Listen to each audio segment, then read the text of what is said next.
and you're taking ownership of your situation rather than defaulting to blaming someone else. What's up, everyone? How's it going? Happy whatever day it is you're listening. Today we're talking about finding the right clients for your business, not just any clients. My name is Todd. I'm here with my wife, Jen. What's up, Jen? Hello. You're listening to the Hello Hair Pro podcast. All right, let's have a chat about this. So I pulled up some popular past episodes and pulled topics out, and we'll just recover them because it seems like what people are interested in. Sounds good. So how do we get clients? We want not just any clients, right? The right clients. We want the right clients. Miss Serious over here. I mean, ideally, you want the right clients. Probably in the beginning of your career, you might take anything, but... I don't have a problem with taking anything, but I like... As you move through your career... Yeah, there's a point as you progress, you're going to want to focus on doing the things that you want to do. Correct. So when we talk about finding the right clients, does it mean... You know, if a little kid walks in and needs a haircut and you don't really dig doing kids' cuts, that you're not going to take it? No, of course. Help the kid out. What I'm talking about is just thinking about the future a little bit. So where we're going to start is with your state of mind, because everything starts with your mindset, right? Correct. You have to understand and believe in yourself, your offerings, everything, basically. If you don't buy in to what you're doing, it shows. Correct. And no one else is going to buy into it. And this includes your pricing. So if you are priced too low where you're salty, you've got to fix that. If you're priced in your mind, you know, too high where you're uncomfortable, you need to fix that. So, and that is mindset. It's not just adjusting the number. Because hopefully you've done some math and you know what you need to be charging, not what you just guess. Like, not you're just guessing and you're like, oh, I don't feel like people like $50 haircuts, so I'll just lower it to 40. Right. You might have to charge. You might have to charge more than 50. Who knows? Depending on what your numbers are and what you need to cover all of your expenses. Depending on the math that you hopefully have done. If you're a business owner or working on your own, or even if you're an employee, you should be looking at, can I afford to even be an employee of this salon? Right. Because if you're, you know, completely booked, but you need to make a certain amount of money and it's not happening, then you might have to figure something out. Raise your prices. Well, if you're allowed to. Yeah. That's a thing. So, you just have to have a positive mindset, and it's super important when it comes to your pricing and your work. Because again, if you're not positive about it, people pick that up. Your coworkers, bosses, and potential clients and clients. So I want to touch on understanding your clients, because I don't think, from what I see in the hair world, and I don't follow a ton of people and I don't spend a ton of time scrolling through Instagram, specifically looking at hair and stuff like that. But when I do, it's pretty clear that people are not looking through the perspective of their clients. They're looking through the perspective of blah, blah, blah, blah, blah, blah, blah. They're looking through their own eyes or through the eyes of fellow stylists. Like, they're trying to get likes and I agree with the that. dopamine hits. Yeah. Which does nothing for your future. Unless your friends that do hair are paying your bills, I do not care if they like your photo. It doesn't do anything for you. It doesn't get you any clients. Right. You want clients to fill your chair, so you're making money. Yes. And I say this all the time, but your clients do not care. They absolutely do not care. And some might show interest. But for the majority, they do not care about your certifications and your education and all that stuff. You don't need to tell them that. What you need to be demonstrating is that you can solve their problems. Correct. That is what people are searching for in any industry. When I had my gym, I don't even remember how many certifications I had. Dozens. I never once was asked about a certification. No, I remember talking to clients. They didn't even realize you didn't need to be certified to be a personal trainer. I'm like, yeah, you no, don't need a license. You don't need anything. They're like, what? I'm like, yeah. Like, do your homework because you want to make sure that at least the person you're training with knows what they're actually doing. Right. And I wouldn't have any issue. I used to think it was cool. And I used to go gather I drove up to Canada to get one. We flew to Florida with a client once to get a kettlebell certification that I wanted.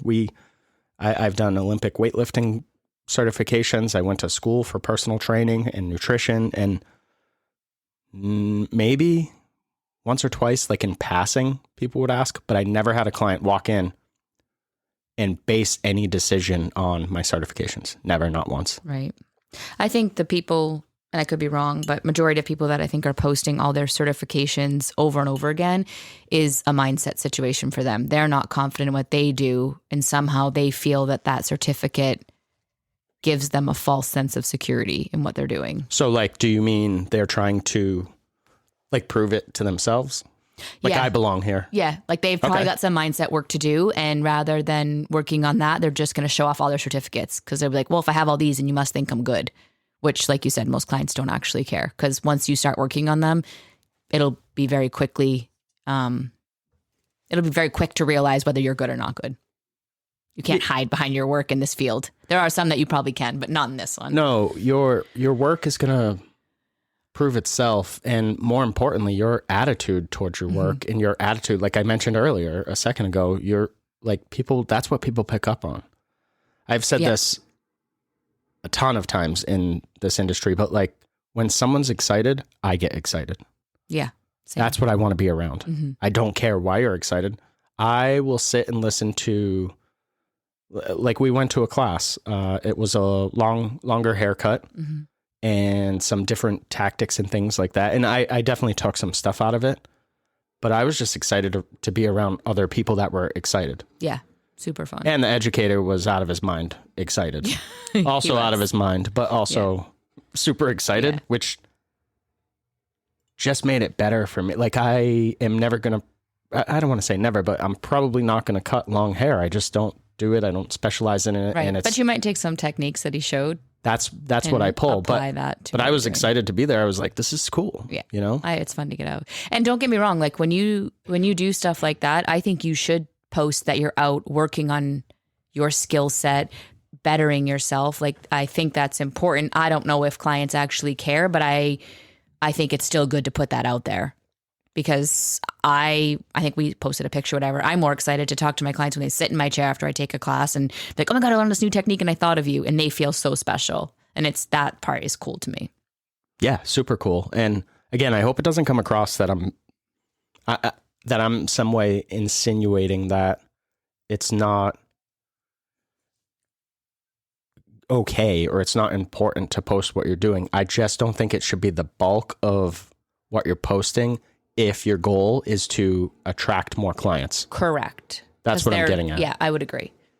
And that would be, again, going back to the basics. What are you trying to attract with your marketing? Because that would depend on how you're doing it. I'm pretty sure our driveway is getting plowed from the people that I said don't plow my driveway. I wish they would stop plowing the driveway because I was looking outside and I'm like, oh, I'm excited to go out and snow blowing a little bit. But these people clearly need to find new clients because I've fired them now 3 times. And they keep showing up. Yep. Anyway. All right. So it's New England snow. Maybe we should take a key from that. You want new clients? Just walk up to somebody and start doing their hair. Just slap some color on there and then send them a bill. Can't turn back now. I have to finish this. All right, so let's talk about a couple of different, we'll just call it marketing strategies just for fun. Okay. Social media. Utilize social media, all right? But I want you to think outside of the box a little bit. If you are posting, so do this. Search a hashtag, whatever. Hairstylist in your town, whatever. Okay, or region. So we're in New Hampshire hair, NH hair, whatever. Search that if you're in New Hampshire. Something that's going to be local to you. Now scroll through. Maybe go through 20, 30, 40, 50 posts, right? Just scroll. Mm-hmm. Don't look at the captions. Just scroll. What do you notice? What are the commonalities of the posts that you're looking at? Now go to your page. scroll through. Does it look like what you just looked at? If so, you do not stand out. Right. No one's going to stop on that. Nope. And you could be like, I don't care. And that's totally fine. But if you're trying to attract new clients. I know. I feel like we have to keep saying that over and over. Then you want to care a little bit, and you do need to stand out, because we're in a sea of a lot of the same things. So what can you do? And it's getting worse. Yes, to get a client to stop on your work or on your page, so they might give you a try. And that would just increase your chances of that. And that's what you want to do. And I'm happy to talk if you want to reach out to us through email, through DM, whatever, and set up a time to chat with us. I am happy to work through that. I'm sure there are a million people on the social webs that will give you their like plan to stick out. And really what it comes down to is being different. You have to grab someone's attention. And how can you do that? It's not, I'm telling you right now, it's not the back of the head. That probably doesn't get you clients at all. It may. So here's where I think the back of the head is relevant. When your clients come in, if they're like, I don't know what I want to do, you can pull up your page and you can pull up some of your stuff to be like, what do you like on here? So now you know sort of where you're at. But that's not going to get them to stop scrolling to then want to book an appointment with you. They might use, and that's what you're looking for. That's the point of today. Yeah, it's to get the person to pause and be like, what is this? And I think if you want to take the advice and do something different, you also need to strategize of what that means to you, because it still should be fun for you. Like, you could set yourself apart, but in a way that makes it enjoyable for you. It doesn't have to be something you're like, well, I don't even want to do that, but I will. That's not fun. And that's not probably why you got into doing, hopefully, whatever career you're in. The goal would be and especially if you wanted to book a call, is that we can figure out sort of like what does set you apart, and then you can focus on that. And that's going to attract also the right clients in your chair, because those are the people that are stopping on your page. And before you know it, you have a dream clientele. Yes, exactly. And that's why I mentioned that we'd be happy to chat with you, because I don't know how to get you to stand out, but I can help you. We've helped. It can be an individual We've helped plan. People already with this, and it's been going great. Mm-hmm. I don't know how. I cannot give you do this, this, and this, because I need to know what you want to do, what you specialize in. I want to know your personality, because that is important too. So you talk about relationships all the time. Yeah, it's very important. So if, for example, I think we mentioned this on the show a while back, but if somebody is like, you are freaking hilarious, you're always making people laugh. If I go to your stories or to your page and I don't laugh a single time, you're missing a huge fucking opportunity to let your personality, your authentic self shine through. Because there are clients that you will attract, not by the fact that you do hair, by the fact of they're like, I just want to hang out with you. I hope you do good hair, because I want to keep coming to you for your personality. I don't think I have many clients that they don't want me to mess it up, but that truly care about their hair. Right, a lot of them at this point just want to hang out. My normal clients that come in are like, I just like how you cut my hair and chatting with you. Mm-hmm. And I'm like, do you remember what we did last time? Because I do not. And they're like, no, I think it was this, but it doesn't matter if it's shorter or longer, whatever. Right. All right. So what might be a different strategy, another marketing strategy that might set you apart, because there's not a whole lot of people doing it? Blogging. There's nothing that says you can't have your own blog, even if you're an employee somewhere. Right. You can start a blog for free. You can upload your work there. You could talk about trends. You could talk about the techniques that you use that might resonate with clients. Be careful. Don't talk to other stylists. Talk to potential clients. Use language that is like, I hate saying dumbed down, but use language that anybody walking down the street would understand.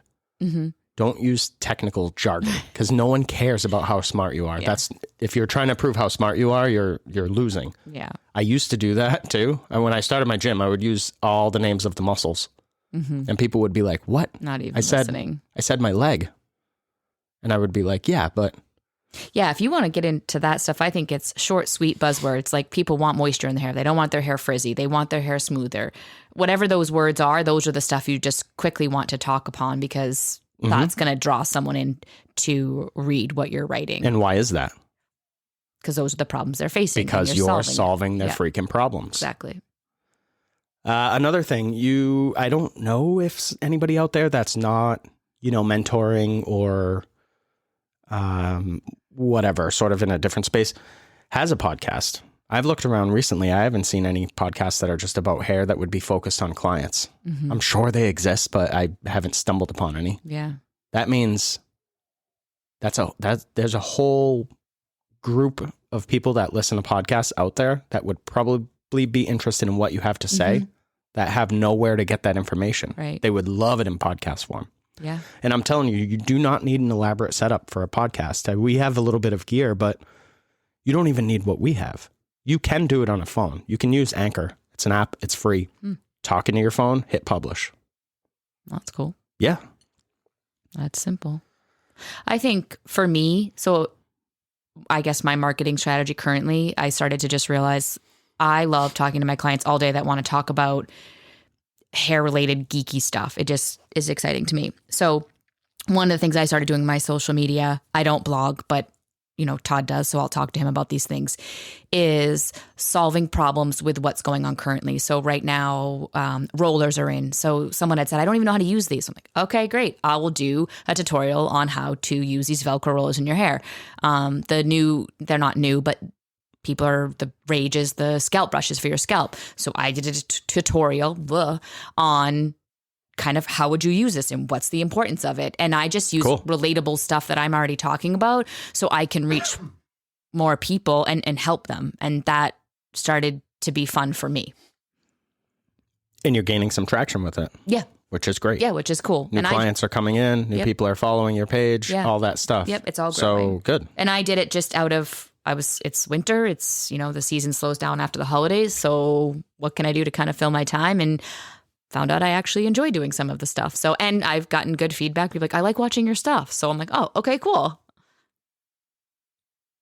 I was just pausing because I was thinking we were somewhere recently. I think it was at that class we just took, and someone was like, I've been watching your videos and stuff. And so I'm I was like, that's thanks cool. for the feedback. Cause you never know. I do it for fun. Cause it just keeps me busy. Yeah. And that was a stylist. And I know earlier I said, don't market to other stylists, but what you do is market to other stylists because you also educate. Right. You also do some other stuff. So those stylists are your target client. That they're one of your probably part of 2 or 3 avatars. Yes. Yeah. And my page showcases that. Like it is kind of in a few different directions for reasons that I am looking to build on all different levels. Trying stuff out. Yeah. All right. So as far as strategy, another one that I think would really help people a lot is to demonstrate your business's strategic differences. Like what sets you apart. Again, yes. Because that will be super attractive to that particular client. Like, so after COVID, I hate fucking talking about COVID, but after COVID, we got a ton of compliments because our salon was so clean. And people would come in and say, I don't really feel comfortable many places. I feel totally comfortable here. So stuff like that. Like, so that was one of the things we leaned on was just cleanliness and sanitation, but that was built into our culture. It is what it is. If we didn't showcase that though, people potentially wouldn't have found us. Right. That we're looking for what we did. Right. See, and I always pick on stuff. So like if you post hair and you're like cherry cola, totally cool. But if a client reads cherry cola, they do not go, oh, I should book an appointment. I'm thirsty. They go, I don't know what that means. Or they go, I really want a cherry cola. I know that she's talking about the color, but I don't want that color. Right. They don't get that you specialize in reds or that you specialize in color in general or whatever. Those are the things that you have to talk about. If you want to build your clientele. Yeah, if you don't want to build your clientele and you just want to sit around in the salon, then cherry cola all day. Chicken parm. That was a good. I have to go find that photo and repost it. Yeah. And sometimes you do just need to have fun and like make fun of stuff because it's just hilarious. You have to be sprinkling in fun anyways, unless you're like the super serious stylist and that's your shtick, is that people come in and you roast them or whatever, or you're sarcastic like me or whatever. I don't know. If that's your jam, then that's what you show off. But yes, have fun, sprinkle in your cherry colas, sprinkle in all that stuff. Like Jen, like you said earlier, it's great to have that sort of lookbook that is constantly evolving. But also, like, why would I want to go to you and not the person next door that posted cherry cola? Mm-hmm. Right. Why would I pick one or the other? That's what you have to think about. And I don't have the answer. I would have to talk to you to figure out, again, the right personality fits and psychographics and all that stuff. All right, let's move on. So something else that will help you is reviews and social proof. Mm-hmm. And I don't think we have to talk much about it, but that's going to help attract people. They don't all have to be super glowing, raving reviews. We have a couple of negative reviews. Mm-hmm. I love it. Yep. If so there's does Google. Yes, they do. Mm-hmm. If there's a business that doesn't have any negative, so no one's ever not been happy, seems kind of weird. Right. To me. Agreed. And a lot of times I think clients or even your friends are like, how can I help you? Like if you're like, oh, I'm just trying to build, how can I help? Have them leave you a review. Start there. Maybe they have a hairdresser and they don't want to come see you, or whatever your field is. They're like, oh, I already have someone that does that. Cool. Well, you know me. Maybe just leave me a review on something like, hey, I think she's a great person. You should try her out. Like in this field, maybe have them get to blow dry with you so they can at least review your blow dry, or gives the best shampoo, something like that. You don't have to leave your current stylist, but you can still support the other ones in different ways. And leaving a review is a big, big support. Yeah, it's definitely going to help you attract clients. So if you have reviews, that's what, like, so someone like me, that's what they look at. When people call on the phone to book an appointment, when I'm building out their account and I have them on the phone, I'm not just sitting there typing away. So I'll ask them, how did you hear about us? How'd you find us? Things like that. You know, do you live in town? Blah, blah, blah. Because I'm trying to get some information, but also I'm trying to figure out what's working and where. And most of the time they'll say they either searched like hair salons near me, which is like what most people probably do. The most popular search. Or they say, you know, I stumbled upon you had a Google ad. So I clicked it and I read your reviews. Yeah. And it seemed like you had great reviews for the most part. It's going to be pretty standard. That's why those reviews are important. Perfect.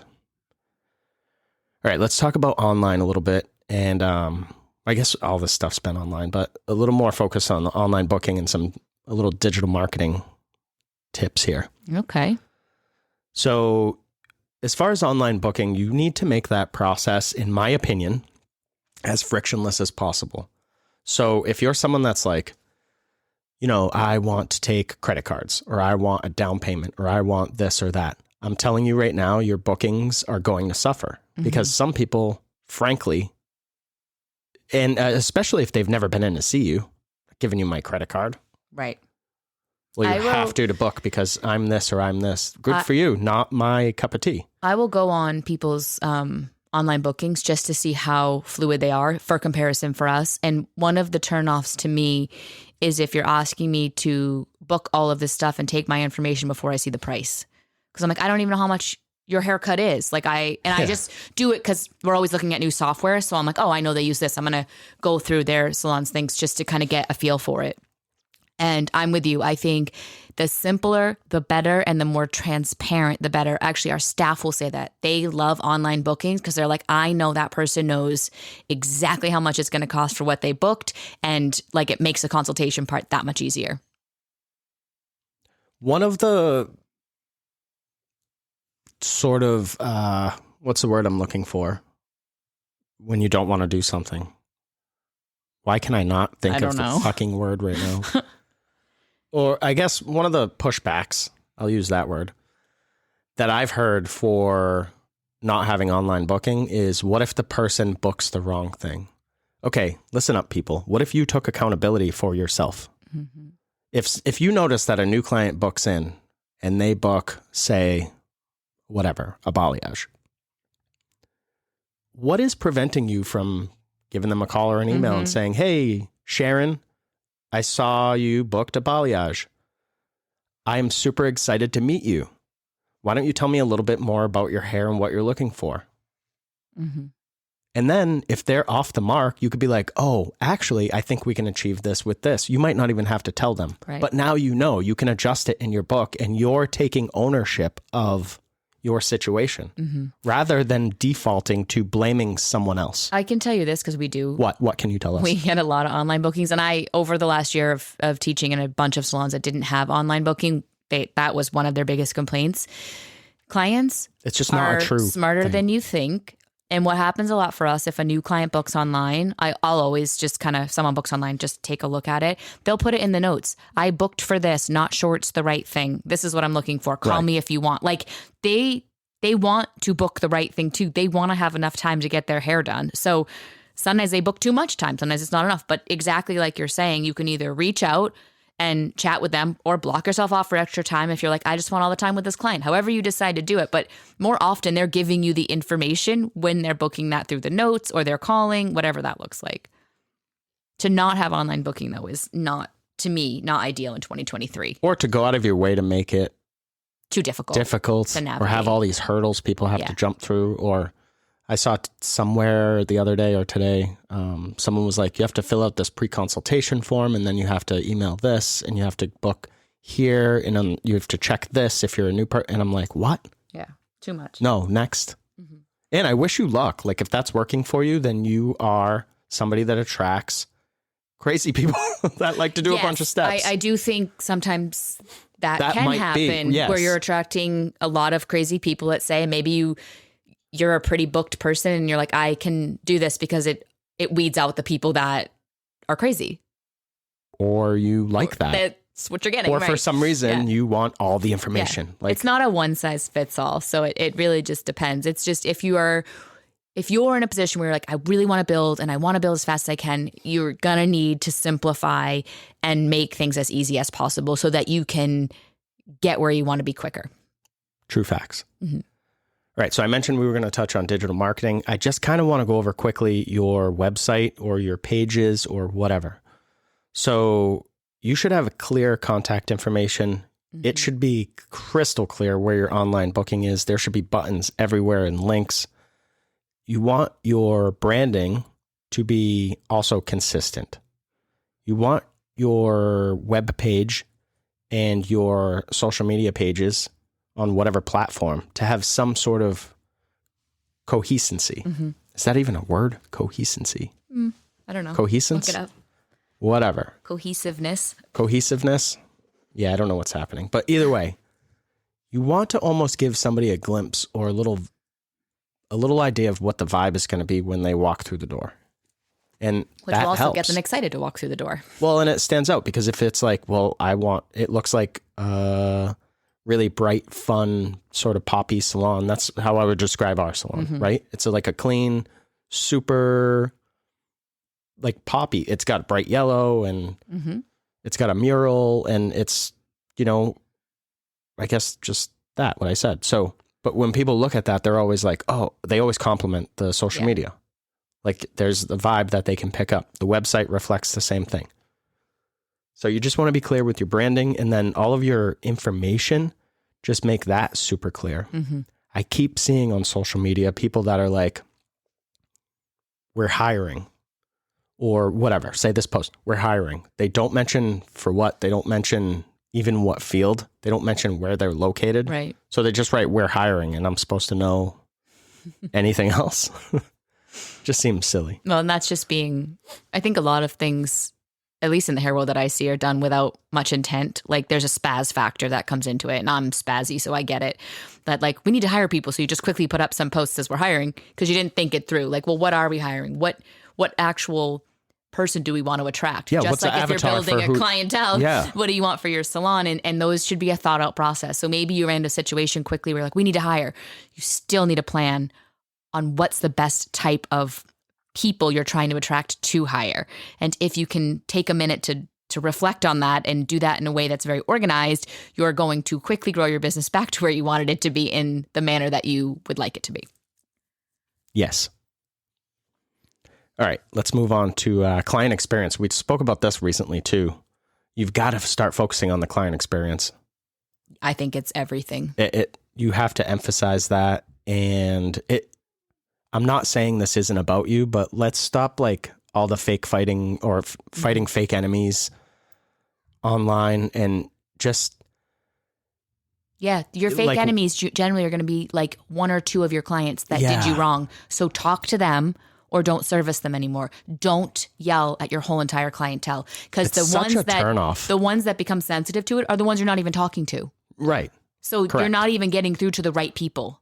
No, and I think a lot of people in this industry, correct me if I'm wrong, but I think that they want to appear a certain way, again, to other business owners, that they think, Oh, I'm sure. Yeah. And you know, social media allows I need them to do approval. So, you know, just dear clients, like you're taking food out of my family's mouth. Like I've seen stuff like that and I'm like, okay. that. I see you even the one weirdo. like I'm booked up through this, and if you're going to cancel last minute, I can't always fill it. So let me know ASAP. I can tell you this. I'm going to say majority of the people out there don't want to cancel last minute. No. It's that something came up. And when they do, that's the minute they're telling you. It's as soon as they find out, they're letting you know. If you have a lot of clients doing that, now you need to talk to those clients directly. If you have a lot of clients canceling last minute, it's you. Yeah. You're don't allowing that. Allow that. Exactly. Don't curate that clientele. That client then now maybe they don't book with you anymore because it's taking up too much time, and then they're not respecting your time. It's a different conversation. That's my opinion, but I think it's a pretty good one. Yeah. So another thing with client experience is your retention. Mm-hmm. That's a huge one for building a clientele. That I shouldn't have to say that, And that's but the here we are. relationship. Yes. So how are you going to keep your current clients happy? And when you crack that nut, you're going to start to get referrals. Mm-hmm. Now, what happens with referrals? I got 2 points here to make. One, they're going to tend to be similar to the people that you have. Yes. So if you have a client that you absolutely love doing their hair, you want their referrals. Right. How can you do that? Because those people 9 times out of 10 are going to be surrounded with similar people, because that's how we hang. That's how we group and organize ourselves. And you might be saying to yourself, like, well, how would I even say that? It doesn't have to be this Like this. Hey, Sharon. That's the name we're using today, Okay. apparently. Hey, Sharon. I absolutely love doing your hair. I am trying to grow my clientele. I would love if you passed my name out, or I would love if you tagged me and some of your friends or something in a post, or I would love if you referred people to me. Yeah. And then shut up and let them process it. That's it. Mm-hmm. You could also say, hey, well, that was a good sentence. Hey, you could say something like, you gave me a great compliment last time you were in. I can't stop thinking about it. Would it be okay to post about that? Mm-hmm. Whatever. But use those specific clients to try to build your referrals. The second point I wanted to make on referrals is, if you're trying to build your business, you do not have to discount stuff. You do not have to give away stuff. You do not have to be like, if you refer 5 clients, you get free haircuts for the year, whatever crazy stuff that's out there. Because you'll get salty if you do stuff like that. And your avatar, your perfect clients, if they're somebody that's coupon chasing, I think you need to reevaluate your avatar.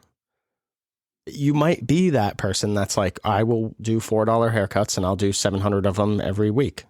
Great. Good for you. Oof, good luck. And again, I'm not knocking it. If that's you, good for you. I mean that. Great. If not, I would stop trying to compete on price, because you can't. Mm-hmm. You cannot compete on price. So you might as well make some money. Right. So if you're a regular like store owner and you sell goods, you're never going to beat the convenience of Amazon. Right. You're never going to beat the prices of a Walmart. You're never going to beat whatever else, the little step up that Target offers. So that's where you got to figure out. So you can't play there. What's going to work for you. Right? Yeah. Odds are you're not in the position to compete with the big boys either on the other end. Mm-hmm. So pay attention. All right. So what about follow-ups? I don't know that that's even a thing really in our industry. I do it occasionally. I'll go through our reviews, we get internal reviews through our software, and I'll go through those and I'll shoot out an email saying like, hey, thanks for coming in. Thanks for trusting us. Glad you had a great time. We'll see you again. Those little touches to your everyday average person, well, actually, let's flip it. How would you feel if someone texted you and just said, hey, I was thinking about you. Thanks for coming in. Mm-hmm. You'd feel good. Yeah. And you'd look forward to your next appointment. I will even take You might even tell your friends. I've done it recently with clients and I'm like, thanks for, I don't talk about hair. So great to see you tonight. Thanks for chatting. You made my day. And literally they're like, oh my God, that was so fun.